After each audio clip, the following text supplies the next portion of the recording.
we are on to episode 4, right? Yes, definitely episode 4. Here at Perrine Porch, we are at another location because we love to move around.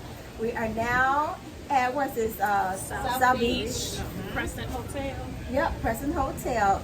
Our annual, what's it, girls trip? Ready to celebrate the classic. But as we talk, this is Perrine Porch, Sipping with Sisters, episode 3. And we want to talk to you guys today about jumping in and out of toxic relationships. Anybody want to take the floor on this one and start us off? Okay, what we're gonna talk about is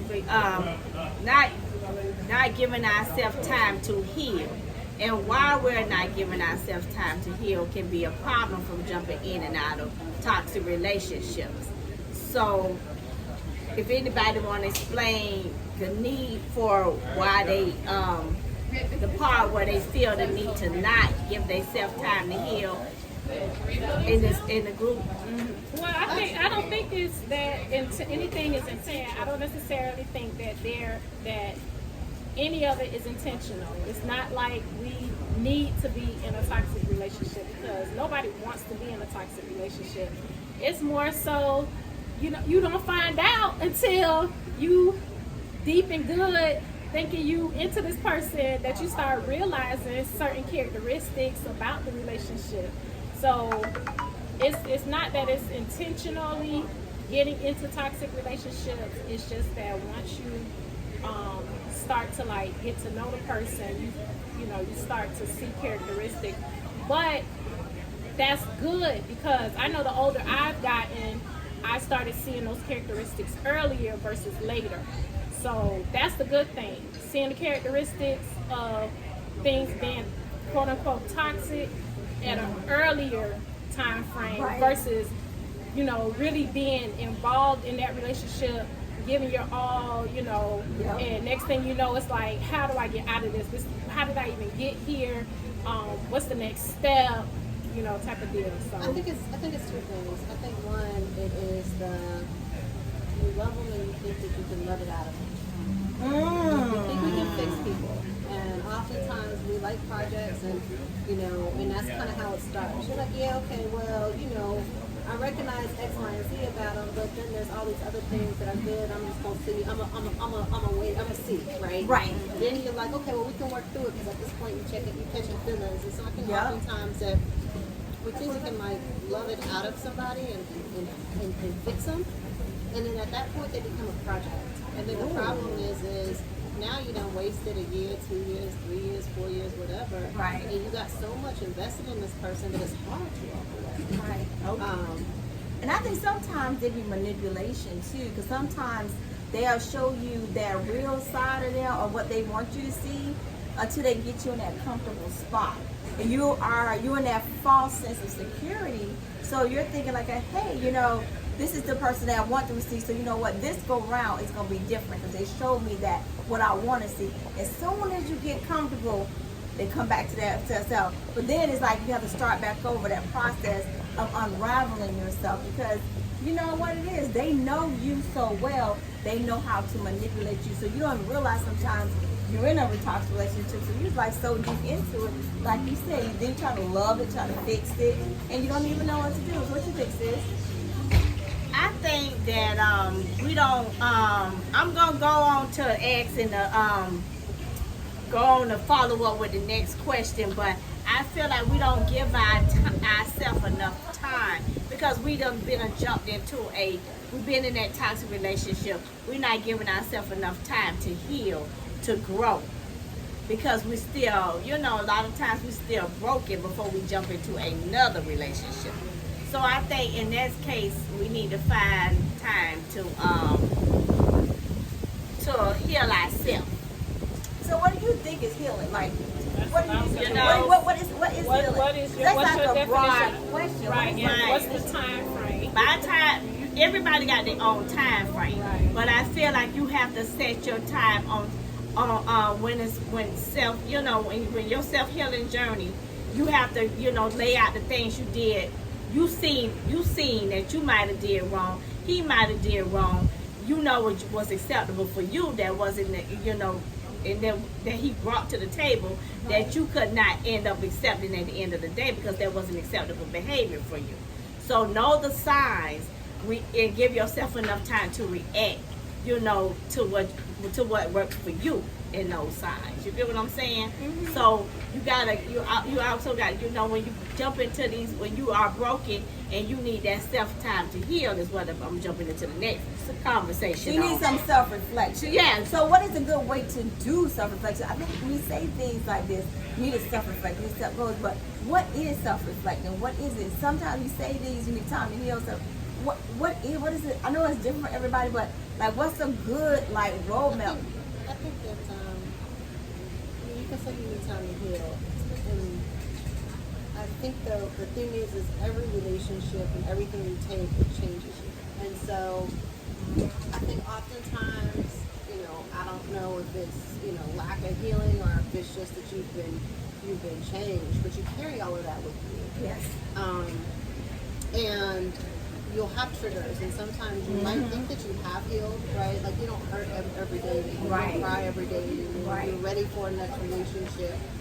But something will happen, and you recognize that I'm still broken, or I'm still impacted by this, or I'm still holding on to this baggage, and it's a lot of work. It's not quick to unpack, and every single relationship, oftentimes there's other things that kind of impact it. So. But my question in that is this is where I come in at. Are you really sure you are ready? You ready to heal, or you ready to move on when you choose the same type of mate that you have chose previously? I'll be honest. My problem is with not healing is I go to the polar opposite. Okay. Like, look at my track record. I go from the polar opposite, and unfortunately, it is a long track record as I look back on it. I won't give no names, but you can look. I went from that to my next serious relationship with that to that to that goddamn thing. Right. And so, I think unfortunately that's and everybody is different, right? So to your point, there's a lot of people who do the same thing, same type of thing. That's what they're attracted to, Right. Whatever. Like I said, for me, I kind of get scared and I go for the opposite. And I think that at some point, hopefully, I'll learn for something either in the middle, maybe. In the extremes ain't working for me. Girl. But I think with me, I think self-reflection for me look like it's saying I don't care how bad that person is. You had some portion in there because maybe I know for me, you accept things for so long, you allow them to get worse. The more you accept stuff, the worse the person can get. So you can say, maybe you've been the victim in a situation, but sometimes you had a part in that one. And I think for me with self-reflection, I had to figure out that, hey, if I didn't accept that in the beginning, maybe when it got so bad to where it was unfixable. Mm-hmm. So sometimes you got to look like, hey, you are be so happy to be in this relationship, or some part of it be so good. You're like, I'm gonna let all this other little stuff slide, and then for some reason all that other stuff let slide become big stuff, but you're still stuck in it. But this still real good, so that shouldn't be no problem. Eventually, somewhere down like it ain't gonna get fixed. They ain't gonna fix it. So you have to understand, teach them how you want to be treated, and you have to stay consistent and self-worth for yourself to make them stick to it and know your value. I think for me, similar to what you just said to that, as far as the self-reflection, my self-reflection was, I was selfish in certain situations or relationships, and learning that about myself, but also being selfish, I also pushed my personal things, my personal ambitions to the side because I wanted to give my all to the other person. I wanted to show them that I was a great companion. I wanted to show them that I was a team player. I wanted to show them, and I had to learn that that wasn't healthy for me as well as my relationship. You have to allow your companion to be that person in the relationship as well as their own individual person. I have to understand that I have to not only give to the relationship, but also don't lose myself Yes. push everything to the wayside, trying to be this everything Yes. for that person. Don't forget who you are. So that was part of my self-reflection. Right, right, and I think we all do that too, because we're like that sometimes. As I think is that a women thing, a female thing, where we want our opposite to be that best they can be, that we try to uplift them so much that we give them everything and leave none for us, right. because we want them to be the best reflection of them. But we can realize that if you both work at each other, you're actually more powerful than always trying to push that one person up. You know, balance is like this, and not always giving just to one person. Right. But we gotta learn how to balance and make sure we are at the same, hold ourselves the same standard that we're trying to push them up to. And I think that, I know that's part of my problem. You know, why I'm in it toxic, but that's me. And my thing is, when I come look back at self-reflecting, I have, you know, that's why you got to know what's the type of relationship that you can truly tolerate. Because I felt like at one time I can tolerate a guy that needs me a lot, that's dependent on me a lot, that I gotta, you know, be the main one to do this, to set this plan, to do this plan, to come up with this amount of money, or to be more the backbone in the relationship. But really, at the end of the day, that got sickening to me. That got so aggravating to me. Yeah. You know, that was draining. And I didn't value that, you know, that man, because he never stepped up as a real man. Right. So I realized that at that point I had to get out of that type of relationship and get into me a relationship to where a man knows that he truly a man and can provide and be more of a provider, to be more of a doer, to be more of a go-getter and bring something to the table versus me always setting up the table and preparing the table and him just sitting at the table. Right. Ooh, when I thought that was what I wanted more. You know what I'm saying? Exactly. When at the end of the day, that really wasn't what I wanted. Not at all. You know? Yeah, so that was my problem back when I had to sit back and self-reflect on myself. My self-reflection is I don't like to lose. I don't like to accept defeat. I don't like to quit. And so when you invest so much in something or someone, and you have to admit that despite efforts and sometimes lack thereof, you know, everything you did, but at the end of the day, for whatever reason, you failed, right? That's hard. And so for my self-reflection though too, is one of those things when I need to learn to, when you see that it's time or it's not working or whatever, like let go then. Like instead of trying to constantly try to fix it, let it go. That is so key, because a lot of times that fear of letting go will keep you in so much longer, because you say, well, I done did all this work. You know, I should benefit. You become vested in it. Right, yeah, you vested. You want your return. You want your return. You're like, I done put all this in. I need to get it back. Exactly. I'm gonna do this. I'm gonna do that. And I need my return of interest. Right, exactly. You gonna get it to me, and it's like you become more demanding. You're cynical, and I think that's where the argument comes in, because you want this so much, because you don't put so much in it. You're not getting it, so that's where you're arguing so much and it's so heated. And like you said, peacefully, you could have just walked away. Because maybe he's not going to be that person for you, and maybe it is set for him to be the best person himself with somebody else. And maybe not for you to hold on to that person. And I think that's all I think is just letting go. So now that we have self-reflected, what's some goals y'all going to set to get up out and stay out of these toxic relationships? Ladies, goals, what we going to do? First, before we set goals, guys, I want you to like, comment, definitely comment, because this is you know how we sharing so much as a group. I know you got comments that you want to add. I know you got stories that you want to tell. So definitely share those comments with us. You know, and let us know how what your views on different things. Share it with your friends, let them, so they can bring in their views on it. And if you have not purchased the Trail, Perrine Porch by Latrell, please do that as soon as possible. It's paperback, hardback, and you can even get it on Kindle on Amazon. So if you have not, please take time to read that, that book. It's a short book, but it's it's worth reading. It's a quick read. You can do it just like how we on the beach. It ain't gonna take long. Get you a good peace of mind to get your mind right to even to set these goals that we finna talk about. Because we ain't getting away from this conversation. We getting back to these goals. So who's gonna be the first one to set it up? I got Go. What's your goal? So, I mean, I want to be in a relationship where I love freely and fully and loudly. Emphasis on the loudly. Yes. Yes. You know, don't love me in private. Shit, there ain't no goddamn secret. You know, love me out loud. Yes. And I want somebody who has my back like I have yours. Like, Right. you know, if I'm in it, like I'm in it. Like I ride for you, for real. If I got it, you got it, and I damn Yes. sure expect if you got it, I got it.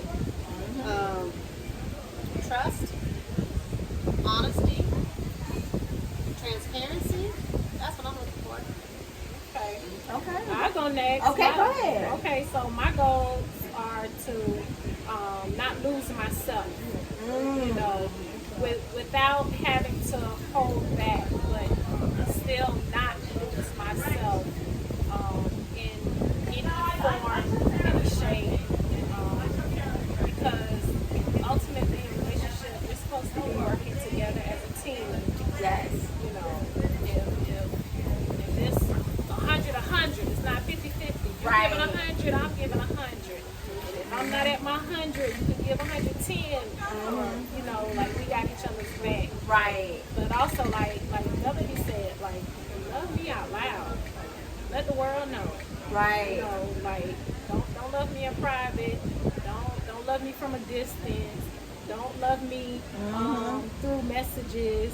But then it's different when we're together. No, love me out loud. Love me completely and always. I said you gonna take that goal next. My goal is to eventually work with my mate on transparency. The same thing he would like to be around my family a lot, to do things that I like to do with my, with my friends and family a lot. I want to work on get him to want the same thing on his behalf, because it's a little one-sided, and I need to become more vocal with him on getting him to understand that I need for him to invite me to more things, to want me to do more things, and with him and his side of the family way more in advance. Like he always wants to be in the loop with my side. So that will be my biggest problem, and that I need to work on as a goal, to get him to understand, just as you want to hang out with my side of the family, enjoy my side of the family, and be so recognized, I want the same thing. And I think I'm gonna piggyback off of you, Toy, because I mean you hit on a lot of stuff, and you said that it's not losing yourself. I want my partner redefining what I want and making sure that the way I roll for them, like when you get to your pinnacle, be able to help me get to mine too. Don't be more so, okay, look, I'm here now, you figure yourself out, although you help me what you're doing in your problem, because maybe I'm not making the money yet, but everything is a process. I don't want you to only jump in when you see the profit side of it. Help me through the journey. I want you to rock with me. The person that's gonna be like, hey, when I gotta put a concrete down, you gonna get that cement, help me mix it up. Cause I mix yours up and I build a foundation, come and help me do mine too. But don't just sit here and wait for everybody else, because a lot of people don't want to come until they see the success, or they see others see the success. Don't come and rock with me then. Rock with me throughout the journey, because I'm going to need somebody to motivate me. Just like y'all did with the book. That's what I need my mate to do. Help me on the journey. I don't care how crazy my idea is and what it is. Baby, you're going to make it. And be there supporting on me. That, you like say, love out loud. Like, be on it. Like, have that coupleship. A lot of times, like, we used to worry about, like, getting this or getting that. Do we really spend the quality time? Like, we plan our girls trip, so we put enough effort in planning the couples trip. You know what I'm saying? Put that same energy in a couples trip. Putting that time in, like you say, love out loud. That's part about loving out loud. Don't be hiding. Then you know what? I gotta do it too, because I'm the first one that'll cut you off without really even listening. So I gotta be a better listener to understand you too. So it's a lot on both sides on that one. So I got some goals to work on for real. So guys, when you're talking about your goal, I think the biggest takeaway to take from this is when you saying what goals you want to set. If everybody, common denominator, all four of our common denominators was to love us out loud. We all had different ways we wanted to be loved out loud, but at the end of the day, we all came back to how our differences of being loved out loud was what we want, what we expected. So when you do comment on your goals, please give us some feedback on how you want to be loved out loud. And that's a good one.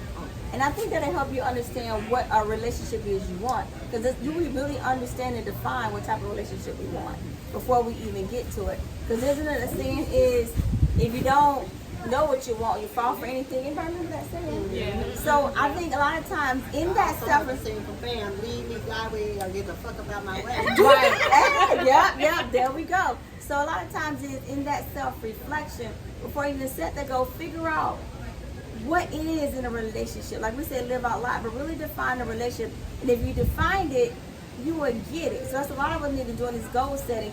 We need to sit up and define what it is we want in this relationship before we go back out there and get them. Or fix the ones, if we decide to fix the ones that we're already in. Yeah. So what else y'all got to add on this? Because you know we need to give our fans something to leave with you.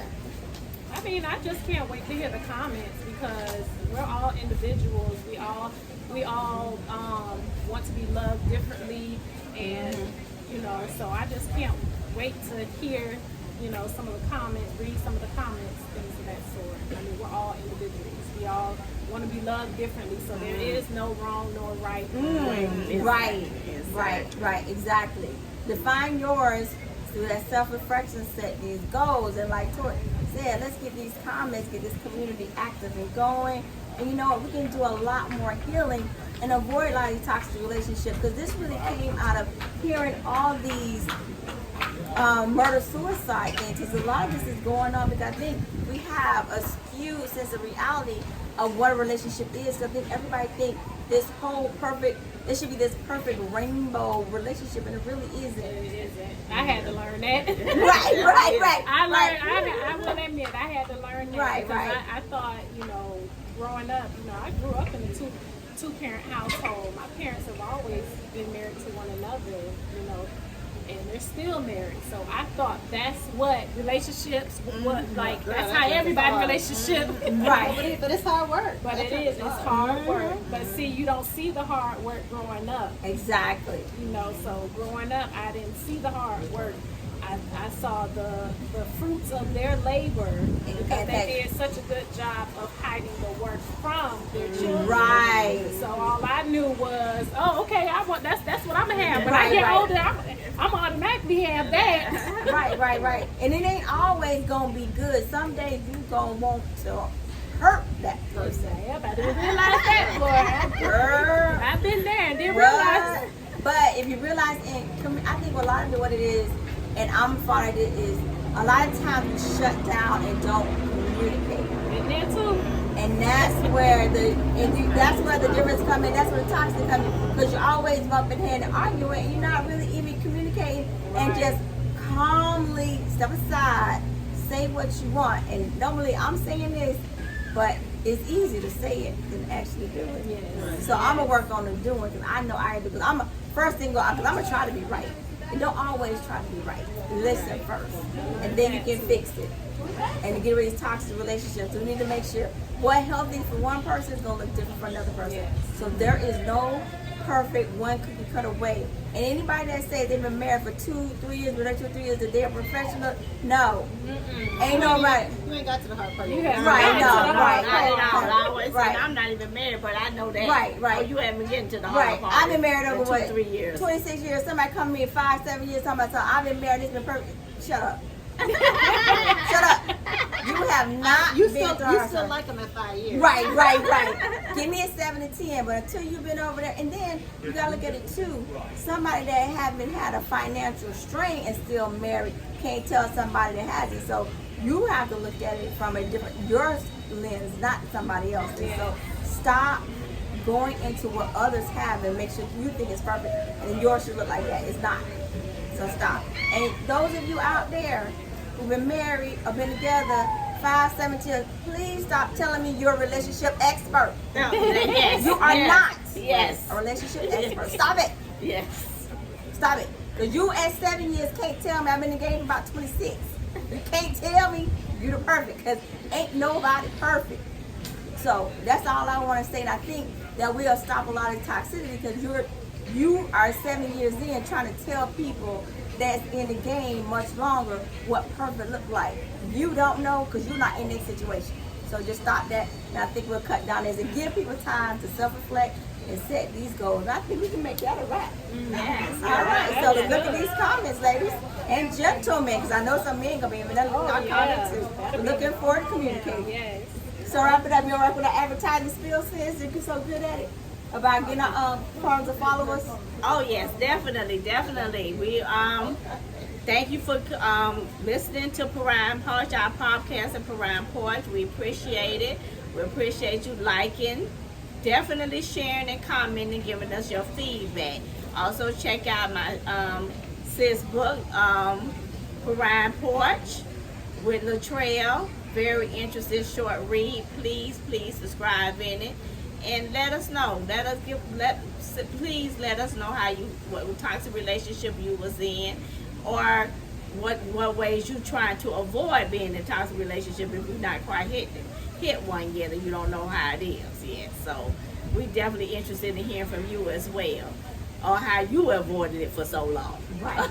And disclaimer: we're not therapists. We can't guarantee. We're not trying to fix anybody. We just telling telling you you how how to. it is. Exactly. We all got issues, and we're gonna work on it. Okay. All right, we're out.